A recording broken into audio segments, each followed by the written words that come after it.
A dirty oven can make your food taste off and even become a fire hazard. That's why it's important to know how to clean your oven the right way. Start by removing the racks and other loose items. Preheat the oven to about 200 degrees Fahrenheit, then turn it off. Spray the cleaner inside the oven, avoiding any lights or electrical components, and let it sit for about 10 minutes.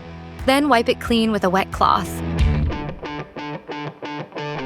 For a gentle DIY option, mix baking soda with water until it forms a paste.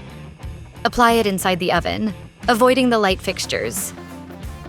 Let it sit for around 12 hours, then wipe it with a wet cloth.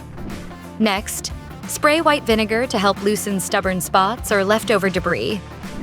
To clean the interior of the door, apply the same paste and wipe it off after 30 minutes. Keep your oven clean for longer by wiping up spills as they happen and using high-sided pans to prevent splatter. Clean the exterior of your oven with a cleaner that's suitable for the finish and use a microfiber cloth to avoid scratches.